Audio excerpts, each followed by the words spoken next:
Hello, welcome to an art study talk along. I haven't recorded a voiceover ever, so this is going to be the first one. I'll be showing you what I do with this reference. I picked this reference because I wanted to study water texture and the difference between being above the water and underneath it.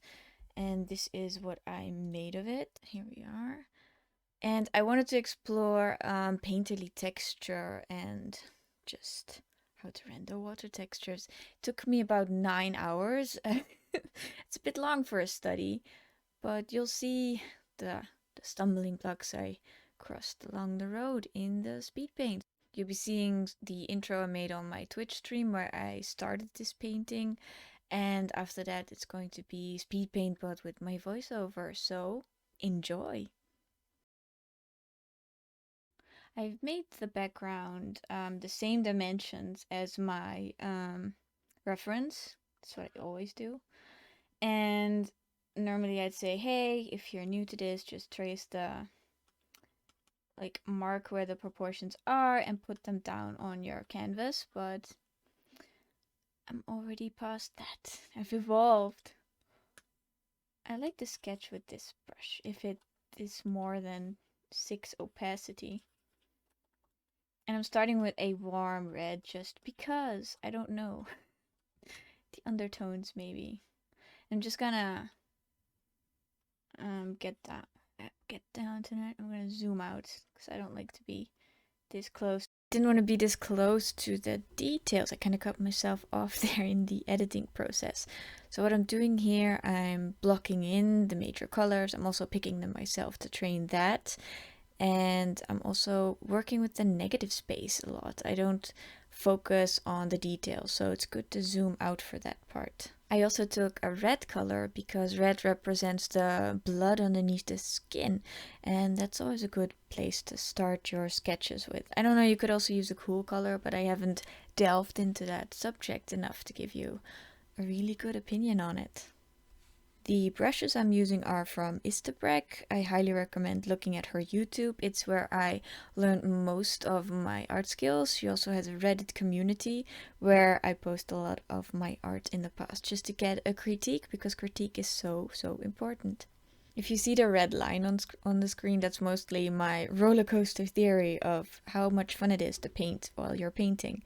And there's this phase in the painting where it's going great, you're discovering new things, and yay, it looks so nice. And suddenly you look at your artwork and it's like, oh no, I've made a huge mistake everywhere. But you just have to keep going and move past it. I mean, what is this? This is a study, and the only failure you could make in art is not making art, because you can't see progress one artwork at a time. It's gonna take a year to get somewhere else, maybe 1,000 drawing. Here I'm mostly concerned about the outlines of the shape, capturing the shadow, and not really looking at the nuances yet. This is no time for detailing yet. This is also the point where I begin to struggle with the proportions a lot, because they're difficult to get down, and this is where I also need the practice, so I'm glad I did it. I think I repainted this head 4 times, each taking an hour, before getting to a point where I looked at it and thought, no, let's go back to the original. And that happened 3 times before I finally got, leave it alone. It's good as it is. You wanted to study the textures. That's one of my tips. Just look at it, and if you keep improving on something and it looks worse, maybe the original wasn't so bad. And especially with studies, you have to cut yourself some slack and just take the mileage, because it's the mileage where you learn the skills, really. Mostly I adjust colors on an adjustment layer and then merge it down. I don't like working with a lot of layers, just especially for studies again. For artworks it might need some more layers, but I'll get into that in another video maybe. I'm not a teacher, I'm just an artist sharing what I've learned. It was actually really scaring to record myself making this, and there are multiple stages in the artwork where I was like, I'm gonna toss this and nobody's ever going to see this. But I want to make a statement with it. I just want to say, hey, this is me now. In a year I'm going to revisit this, see how much better I've become, because that's all it is, just taking your mistakes, looking at them with kindness and moving past them and saying, hey, the proportions aren't all what I want them to be. I'm just gonna work on it and make them better. And then you look at tutorials here on YouTube and you see what you can learn. It's more a mind game, really. One artwork shouldn't define you or stop you. It should encourage you to see, okay, next time I'm gonna do this different. But you can only do that if you've actually made it, if you did the art. Here I like to just copy and then paste different pieces of the artwork onto a new layer to adjust them better. And I'm still working very zoomed out, but I'm also going in for those shadows and the reflections underwater underneath her chin. They should be the same color as the reflections on her chest and arms. It's actually very monochromatic under there. Everything should be very cool toned, but maybe with some warmer texture, warmer colors in the shadows. Studies like these also help with your art stamina. You're gonna look back and see, oh, I worked on this for 9 hours. I can do this artwork that I'm doing now. And there, you know when you're done, because you always have a finished vision, which is the reference. I like to listen to podcasts while I'm doing this, or maybe watch a true crime show on the side. I have 2 monitors. 2 monitors is very cool if you're an artist, because it makes you more versatile. I'm mostly defining the shapes by their outline. I'm really only working with highlights and shadows. And that's a less threatening way to think about it than I need to draw an eye now, or I need to define a nose. You have to trick your brain into just drawing shapes, and that helps.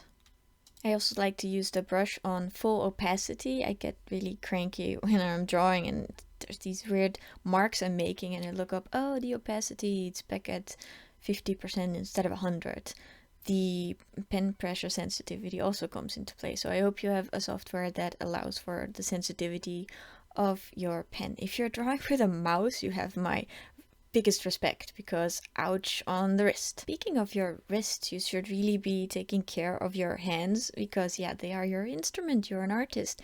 I do yoga, which is a very relaxing way to just also keep your body in shape, because if you're going to be sitting in a desk for 9 hours, your body's also going to be like, I exist, I need nourishment, I need movement. I used to be a jogger, but right now it's fall and now it's winter and I just don't like the cold air on my lungs. If you see me flipping the canvas a lot, that's also something I learned from Insta. It's to recapture what you're seeing, to refreshen it. You catch mistakes that way a bit faster if you keep it all in one place for the 9 hours and suddenly you flip it and it looks horrendous, then you have to put in another 9 hours. I think it just works for me, and it also gives me some breathing space. If I'm flipping the canvas, I get a new look at it. I also like to work all over the place, so suddenly I'm working on the eyes, then I notice something at the lower arm maybe, or the hairline. It would be a better idea to focus on what you want to focus on, maybe the eyes, and work out from there. That would be a better structure. But I don't know, I get distracted, and it's part of who I am and how I make art. In this stage in the drawing, I've got most of the shapes down, so I'm playing around with the colors I have and insinuating them into different places. I'm also defining the lines of the shadow a bit more. It's one of those basic fundamental rules that you darken the shadow wherever an object touches another object. It's just where it's called ocular occlusion, I think. I don't know, someone in my Twitch chat said it better. I don't know the names of stuff. I just gather information and try and keep a visual of it. It's difficult to put into language sometimes. I also like to define some shadows in one large block. As you can see here, I'm just putting in the shadows on the bathing suit, and later on I'm going to saturate the edges of those shadows a little bit. I've seen that in real life, that at the edge of a shadow it gets saturated. That makes it look better and more real. This is where I have to work on the eyes and the reflection on the under eyelid. Is that what you call it? But I didn't want to focus on them. I wanted to have the painterly texture, and as soon as you define the eyes too much, that's the focus. I also like to use the Liquify tool. I'm not sure if every program has it, but it lets you just manipulate a huge area without having to cut and then paint over certain pieces of the painting again. What helped a lot was having some basic knowledge of the human skull in rendering the face, just where the shadows go and, well, what you look like underneath your skin. I study a lot of medical books and also go onto anatomy videos for anatomy students. It's just nice to know the muscles.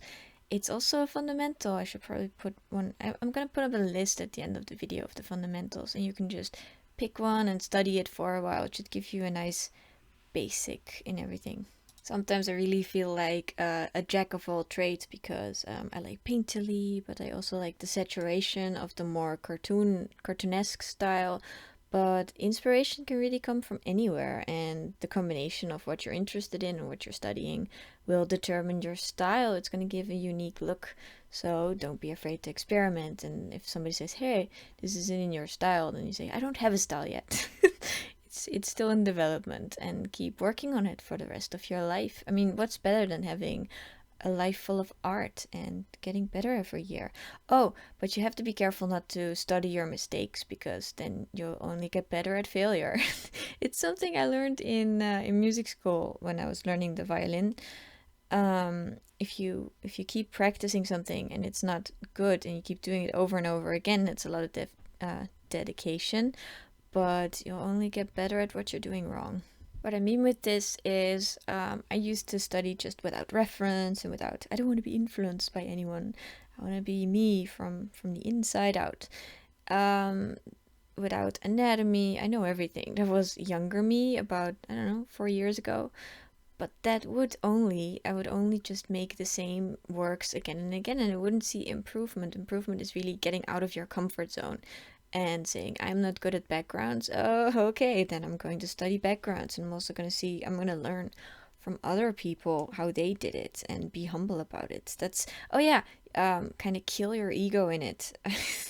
Which is so difficult to do. You want to be there and say, oh, this is my artwork. Look at what I have wrought. But it's more like another artwork for the art god, and you may judge it. Critique is nice. If somebody says, this and this, I don't like it, you thank them, and then afterwards you can be like, fool, you're only making me stronger. By pointing out my mistakes, I can fix them. But clutching onto a fragile little drawing and never letting anyone see it. Oh yeah, share your art, put it out there, put it on a DeviantArt, put it on an Instagram, go on the critique forums like Instarex on Reddit or a different one and get those critiques, but don't let them mire you down. They don't let it get too personal, you know. Another thing that helped from taking music lessons, music is a lot like art, like making artworks. You're trying to automate something with your fingertips, a melody, so that you can play it with feeling without having to focus on the technicalities. It's like that with art. This is the legwork I'm doing. So next time I render a face that is half over water, half underwater, I already have experience in it, and it's at the back of my mind, and I can push the vision I have for the artwork, not the study. I can give that center light, and that's how I want to work. I mean center stage. Here I let go of the reference for a while just to experiment on my own, see what I like about it, see what I don't like about it, just as an artwork by itself. So I adjusted the proportions again and again, even though they weren't the focus, but they are still important. And then I got sick of it. I didn't see any improvement happening on this work, and I had no vision for it. So I dropped it for 3 days, and I played The Sims. I have a mermaid sim, and she lives on an island, and she gets sick all the time because she doesn't have a house. But I got back to it. I mean, I know I can trust myself around games and stuff. I know I will always get back to what I'm supposed to be doing for my art, so I can also allow myself leisure in the form of games or movies or series. And that's where it's so important, the balance. Your mind needs some room to play and get inspiration, so it has joy in art again. I don't want it to be like a job. Well, it isn't for me in any case, but in anything, even your job, it's so important to have fun, and it gets forgotten all the while. This is really the final mile of the artwork. I'm over detailing, and then I'm under detailing. I'm still adjusting and adjusting because I didn't make a good initial sketch. I appreciate people who can make good sketches and then go in and paint them. That's some discipline I still have to learn, or maybe it will never fit my art style. I don't know. It's for me to discover, for me to find out. But I keep going, and eventually you'll develop an instinct for when something is done. But you do need the peace of mind, because I got flustered the 3 times where I overworked the head. but it's reassuring to know that it will get better. Give the artwork a final polish is draw a grid on top of the artwork, just a couple of squares, and then work from square to square and fix all the details and the little things that need to look neat. But I mostly do that for DeviantArt commissions because I want them to look so nice. I also want to talk about brush shape here for a while. I like to use a rounded eraser it makes it looks neater, and also use it at 100%. And for the blocking in, I mostly use an oil texture brush that is squared. It helps with making skin look like skin, even though that wasn't the focus of this study. This is also where you take responsibility for the final look. What do I want to put the focus on? Where do I erase? What do I exaggerate? The more and more style you develop, the more you find out what you like in an artwork and what you want to be the look of the final result. I mostly work from light to dark, so adding most of the lighter colors, of course, and then more and more shadows that define the final shape. The eraser is very important to me because I mostly put down more than I need and scale down from there. When I'm working on an original artwork, I like to create a folder for that specific project and fill it with references I would need over 30 images and work from there. So not copying, but taking hints from texture and color. What does it look like? And then try and mimic that for the artwork. When I know I have to work on an artwork for a particular day, I need something to get in the creative mood. So I have a couple of YouTubers I like Adam Duff. He has very inspirational videos with a calm tone of voice, and when I put one of his videos on, it's easier to just get inspired and get on my way with the artwork. I hope you also have YouTubers or maybe shows on Netflix or wherever that inspire you, that help you get in the right mindset, because you have to kind of push yourself over that edge, over the start, and then you're golden once you're busy making the artwork. There's always going to be this time, not in every artwork, but in most of them, even the studies, where you want to just throw everything away, but it's still part of your process. And if your expectations aren't too high, it's easier to just carry on and take it for what it is. It's experience, it's practice, and you're gonna get better no matter what, as long as you keep going. I want to say something about the background in this piece. It wasn't the focus at all, and mostly it isn't if you're focusing on a portrait or somebody in the foreground. Everything back there is going to be blurred and it's not going to be of much interest. That way it can't steal the limelight from what you're actually wanting to be the focus of what you're making. So it was actually really difficult for me to also make this video and make a voiceover, because I can see so many mistakes or what I wanted to do better, but nothing hurts more than looking back on your time and how you spent your life and never having tried at all. And so I'm just putting forward what I have now, and I'm hoping that somewhere along the line I'm gonna be happy with what I did. And I hope that for you as well, that you know what you want, at least try, even if it's one tiny step every day or every 2 days, but you keep coming back to it and it will show you the results. So this was my latest study. I hope it was useful. These are my social medias. I'll link them down below. Maybe consider subscribing or liking this video. See you next time. Bye!